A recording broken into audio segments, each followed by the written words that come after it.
through his act on the cross that brought that. So. Ugh.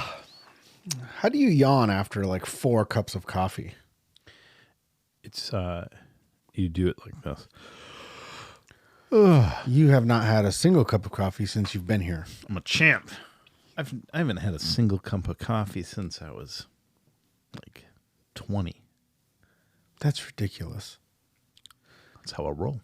You're supposed to wake up, feel terrible, and then have a few cups of coffee and feel better. Yeah. So what I do is I just wake up and I feel good. That's ridiculous. It's an amazing process. That's ridiculous. I mean, if I don't get enough sleep, I don't feel good. But no, most of the time I just wake up. Then you get the coffee.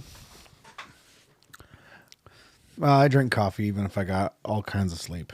Yeah. Like last night. I went through a phase where I was doing like Monster Energy drinks. But again, that was like I was 25. Yeah. It's millions and millions of years ago.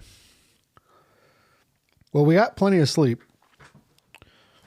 because we didn't get out of bed till like 10:30. Mm-hmm. What time did we go to bed? It was great. Like 4. Last night we went to bed at 4 a.m. Yeah, we were up till like 4. Not last night. That No? was the previous night. Oh. We were talking. Oh, yeah, that's true. It was the previous night. All these days blend together. It's funny when you have somebody come visit you and you've got like this. I'm thinking, okay, you're going to be here for 4 days. We're going to have all this time. And it just goes so quick. I feel like you just got here. Yeah. Yet, you've been here for, what, 2.5 days already? 3 days? Yeah. It's like, gee whiz. Time flies. Man, what a jip. You should just move to California. The podcast is more fun when we can do it like this. I understand that.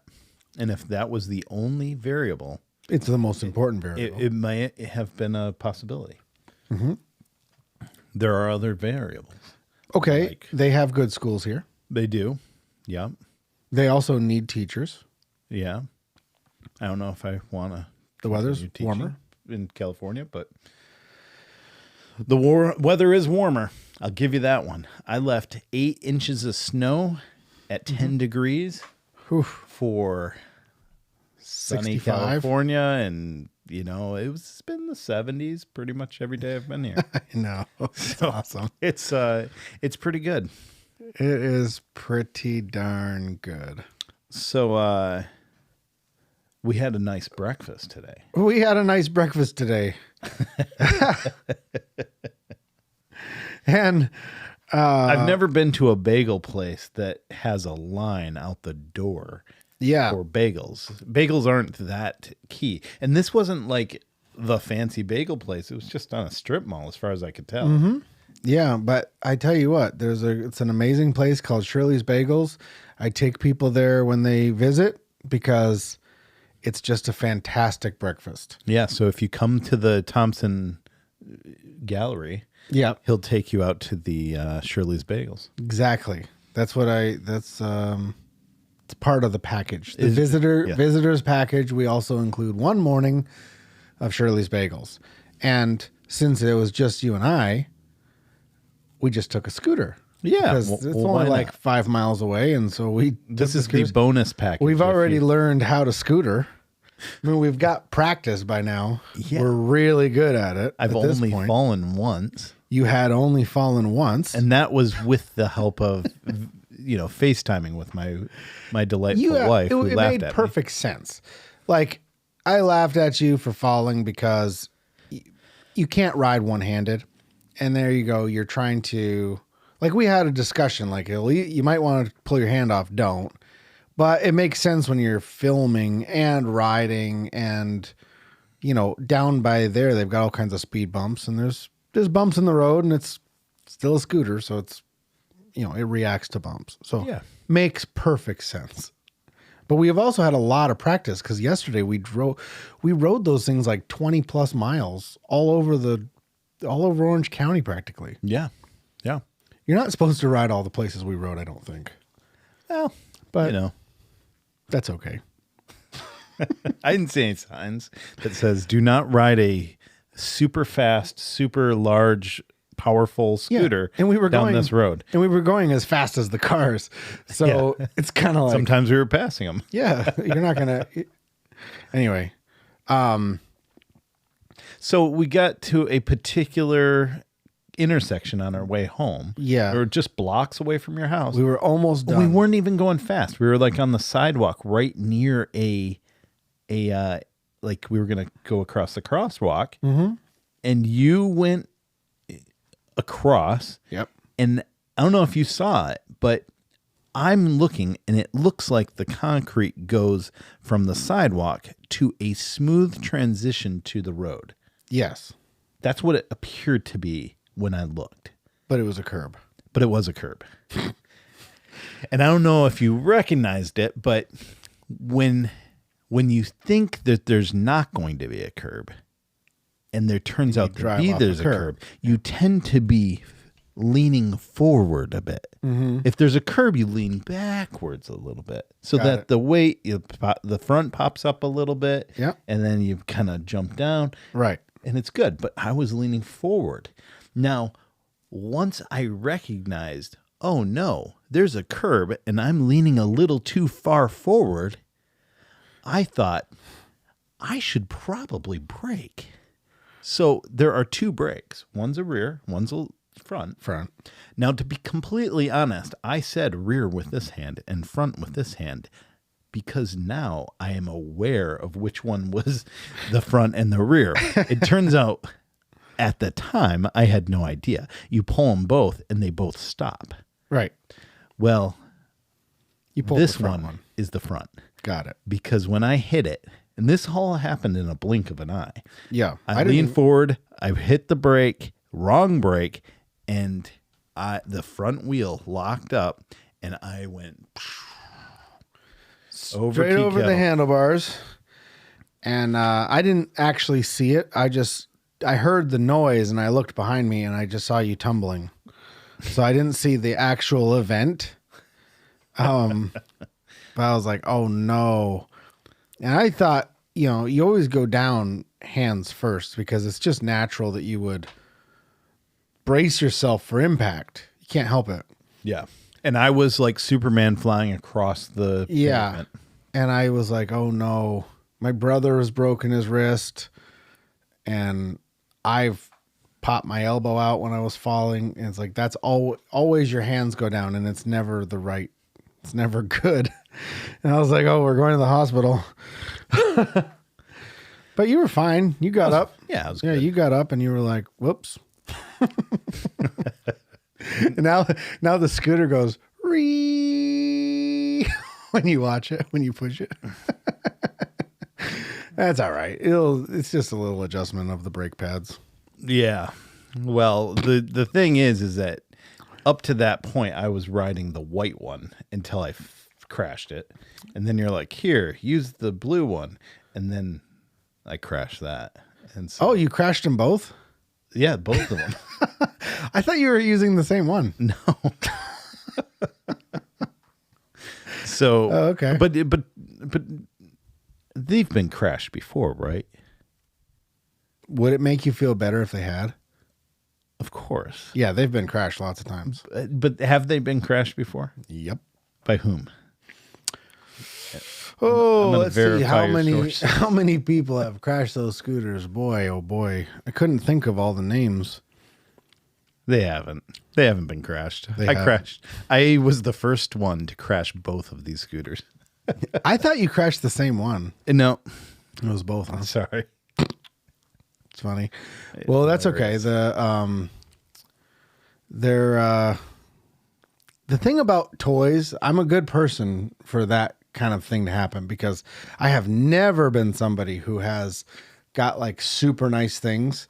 And even if I have something that's super nice, I still want to use it. Yeah. Like bikes, they're meant to be fallen off of. Dirt bikes meant to be fallen off of. These are like off-roading scooters. They're meant to be dropped. It's not like I want them to be dropped or I plan on it. Yeah. But if it happens, it's kind of like that's the price of admission. Like I don't have, it's like, well, yeah, well, you fell off. It's like, we got a better story and, you know, so it's just a thing. And I really couldn't care less about it.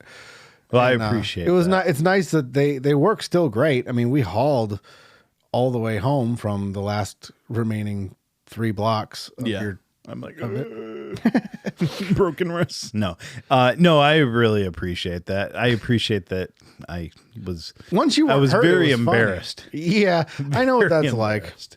Well, that's the other thing is I've actually wrecked things that are other people's in my Tell me life. about that. It's just happened. There was this one time. Make me feel a little better. Yeah, there was this one time that I just thought this piece of paper on the table was garbage, but somebody was going to use it for writing on, and I crumpled it up on them.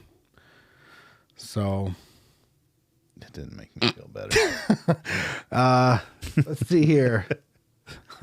There was this one time. It didn't even get close. There was this one time my friend had a drink, and I accidentally bumped it, and the drink just spilled all over the place. I had to wipe it up and pour him a new one. So you remember when we were talking about jealousy and you didn't really have any, I didn't have any examples. No, when I was 19, I sent my boss's truck down a river because I tried to cross a low water crossing. Lost How's the truck? truck gone. My girlfriend in Texas, I fell asleep at the wheel after I borrowed her mom's car and wiped it into a ranch and fence and totaled it out. Really? Yeah. My uncle's car, I drove off basically a cliff. Just, there's not a quarter of shiny paint on that car. So, like, I'm in no position to be like, how dare you? If I went and told the story as if I was the victim because my scooter got scratched, in my family and circle of friends, there's zero sympathy for me. They're like, okay, good. But I was conscious during my I mean, two falls. you could have taken my scooter, melted it down into a ball, and people in my family would still be like, well, You kinda I had it mean, Dave, it's only how much does a scooter cost? It's not. What was? Yeah. It's not like a Challenger. Yeah, it's not an SRT. So, yeah. That's funny. So yeah, you're good. Yeah, it was funny. And once you weren't hurt, it was funny. I did think maybe our vacation would be ruined if we got to go to the doctors and get a cast. Nah, I was good. But it hurt my pride more than anything. So Well, that's okay. and with anything like that, you got to share it on the show. It's true. We don't hold anything back here. We're gonna.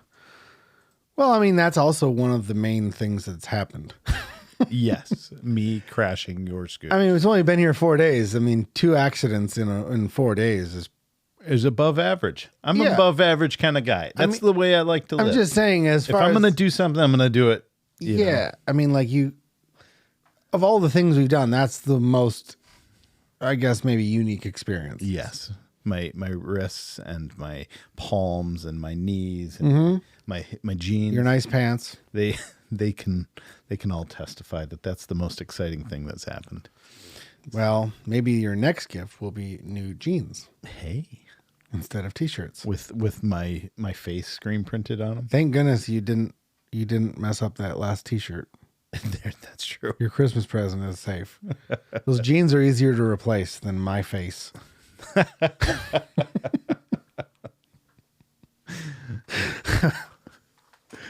All right. Replace that. No, you can't. So we're continuing in Romans 14, 5 through 9. In the same way, some think one day is more holy than another day, while others think every day is alike. You should each be fully convinced that whichever day you choose is acceptable. Wow, Paul throws down. It's acceptable. Yeah, whatever it is, you just do that. Those who worship the Lord on a special day do it to honor him. Those who eat any kind of food do so to honor the Lord, since they give thanks to God before eating. And those who refuse to eat certain foods also want to please the Lord and give thanks to God. For we don't live for ourselves or die for ourselves. If we live, it's to honor the Lord. And if we die, it's to honor the Lord. So whether we live or die, we belong to the Lord. Christ died and rose again for this very purpose, to be Lord both for the living and of the dead. Romans 14, 5-9. Yeah, and this starts off in the same way. Some think it's more, and it continues to go. And it is a continuation of yesterday, where it was talking about how we shouldn't be critical of people who are weak in faith that may be doing certain diets, right? Well, it said to accept them.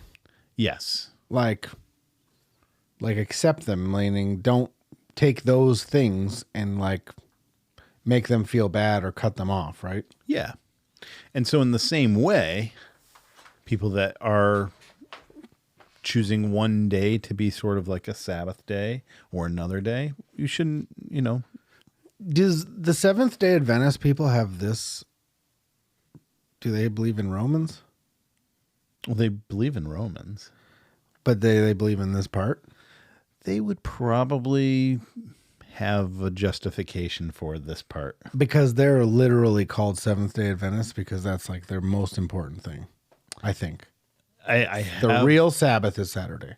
Well, I think that is true. And that critical. That it is, I think, critical that the seventh day is the Sabbath, and it is interesting. Like it's one of those things where they might be slightly blind to this particular aspect, But they say no, it's definitely Saturday, but we can still accept other Christians. That's true. Maybe we're the losers, and maybe we're being critical of them, saying that they're not reading this properly. I think that I think God had the Sabbath day right when he made it, well, at least traditionally, I think, Saturday, Friday night to Saturday night. Okay.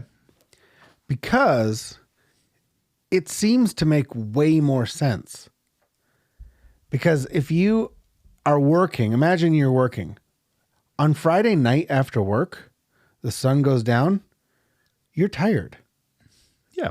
Aren't you tired normally kind of earlier on a Friday than you are normal on a Tuesday or a Saturday night or whatever? It's common that when I come home on a Friday night, I will want to take a nap, where that's not typical for me for the rest of the week. Yeah, because you've worked all week. So imagine now if your Sabbath starts at the sundown on Friday, you work your head off Monday, Tuesday, Wednesday, Thursday, Friday, and you get home, you're tired anyway. You start that night, you have an early night, you spend it with your family, eat an early dinner, go to sleep. Then on Saturday, instead of getting up early and going out to the lake or whatever, like just spend Saturday, the very first part of the weekend, and relax until sundown. Once the sun's down, the Sabbath is over. And so you still have Saturday night to have fun Saturday night with your family and friends or whatever. And then Sunday, you could have like this perfectly active day because you've been well rested. And once you go hard on Saturday, Sunday, having fun and doing like what normal people think of as a Saturday, it's okay. You can just roll into Monday and keep working. Yeah. So you've got like fun day, and then Monday, Tuesday, Wednesday, Thursday, Friday, sleep for 24 hours, and then you got Saturday night and Sunday to play. Like that seems to work better with my schedule rather than you work and then Friday night, you're kind of tired anyway. And then Saturday, you've got to make everything happen because you got to shut it down for Sunday to rest for starting in the morning and going all the way until it's time for work. That seems like it's way more inconvenient. It's hard to give up that whole day like that. Yeah. And even though you're completely 100% wrong, I'm going to accept you. Thank you. Yeah, you're welcome. Because the Lord is going to show me to be still acceptable. Yeah. I'm wrong and all the Jews. Huh? You and all the, well, not the Seventh-day Adventists. The Jews are still on the old covenant. So the Jews are Friday night to Saturday. Yeah, I know. Seventh-day Adventist, I think, is just Saturday. See, it switched because Jesus was raised from the dead on Sunday. That was my understanding. Okay. But so it's the Lord, like that's the new day. But but just as it says, it's like, yeah, if that's how you want to do it, that's acceptable. It seems like it's not the way I want to do it because I'm not going to like buck the system of what we have. Well, I'm why? just saying logically for the sake of energy and having a 24-hour rest period that God gave us for rest like him. That's a much more conducive time to set apart 24 hours than the way we do it, which includes the whole night you're asleep and then all day and then the whole night you're asleep. If you consider Sunday the Sabbath and it starts in the morning when you wake up, well, there's also 8 hours on either side of that. Yeah. So we're kind of making the Sabbath too long. Yeah. Unnecessarily so. God doesn't want more than the Sabbath. Dude, that's like almost 36 hours of rest. Come on. Yeah. You only need 24. There you go. So, yeah. So I think I think that was the main point Paul was trying to make with this passage. this passage was all about what the day of the Sabbath was. Yeah. Because he basically starts off saying, some people do this, some people do that, it doesn't matter. But it really matters. So let me say what should be. Also, the thing I don't do and don't really plan on doing because I don't know how to make it happen. Yeah. When I have my own family, that's what we're going to do. We're gonna Yeah. all right. When I'm the dad. Go to sleep. Yeah. When I'm the dad. It's Friday night. Rest. Yeah, your kids will hate you for that. My kids are going to be working so hard, they'll be begging for rest. Dad, we don't want to rest. So those who worship the Lord on a special day do so to honor him. So the point is that anything you do, pick a day and honor him. I will say my primary motive for that theory was me. Yeah. I heard that. Okay. The process, but it was, the idea was that you need rest. And we still need a Sabbath. I'm not saying we eliminate it. I'm saying let's go with the God's original plan instead of our newfangled, Joel Osteen method. Because he came up with it. I'm just joking. All right. Yeah. So, and then if we I like this part that says, whether we eat food or refuse to eat food, we do it to honor the Lord. Why? Because we pray and give thanks to God for the food that we are eating. Before eating. Yep. And we talked about this earlier, that like this could be the single point in the Bible where it instructs you to pray before eating. I mean, it's something that I think is wise. Seems kind of natural if you're trying to live grateful. Yeah. That's you're receiving something. So it does make sense. Mm-hmm. But, I also had not known that was in the Bible. Eat before you pray, or pray before you eat. Yeah. And give thanks. Mm-hmm. And then no matter what you're eating, you're doing it to honor God. Mm-hmm. And I think that's great. Yeah. I think it is common for people to have food restrictions, and I'm like it says, it's not a problem if you have this restriction or that restriction, or are able to eat whatever, as long as you are being true to the Holy Spirit and what God is calling you, and you're giving thanks for it. Like, this is all to honor the Lord. You're honoring Lord with the way you eat. Right. Unless you're sloppy. If you eat and you get it all over your chin and stuff. Yeah. I don't know if God would appreciate that, but he hates that. But I don't know why I said that. Probably because you have a guilty conscience in that area. That could be true. But yeah, I think it doesn't seem too complex what he's saying. Mm-hmm. It's like some people have these traditions, some people have that tradition. And so rather than look at your neighbor and consider what they're doing wrong because it's different, it's like, look, if they're doing it to honor God, then you're both actually you're both actually doing it right, because it's really about our heart. It's really about our heart towards the Lord that matters. It's not so much the specifics Yeah. of how you're doing it. Makes sense to me. Yeah. So whether we live or die, we belong to the Lord. I thought it was interesting. It says Christ died and rose again for this very purpose, to be Lord of both the living and the dead. Yeah. Does that mean like a title? Is that like so that he's the final say? Because the dead is weird, because when I think of Lord, it's because it's something that it's like a relationship that he is the Lord, but I have to acknowledge that I still have the free will to not live for God. However, if I'm dead, I don't feel like I do. So It's kind of like, well, he's the Lord of the dead. I don't know what that, I guess he has the power to save them too. Yeah. But I think that's where it gets into it. We are without. So what power resurrects us from the dead? It's the power that rose Christ from the death, right? And if Christ had not rose from the dead, we would not be resurrected. Got it. So when Christ died and rose again, it was the purpose to not only be Lord of the living, but now he can be Lord of the dead, because we have the opportunity to be resurrected. That's how I read it. So that's a good answer.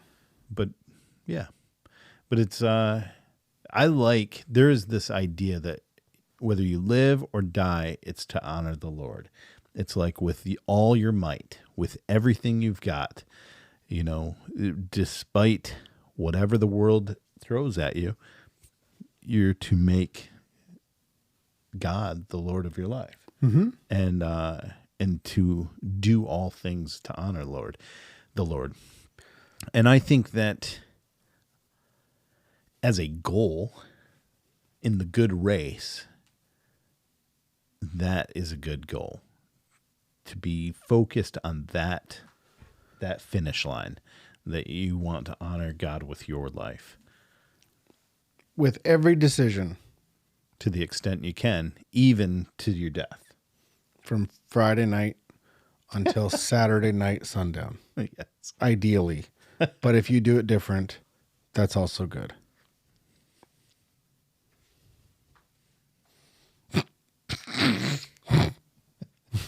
You didn't have anything to add to that? No.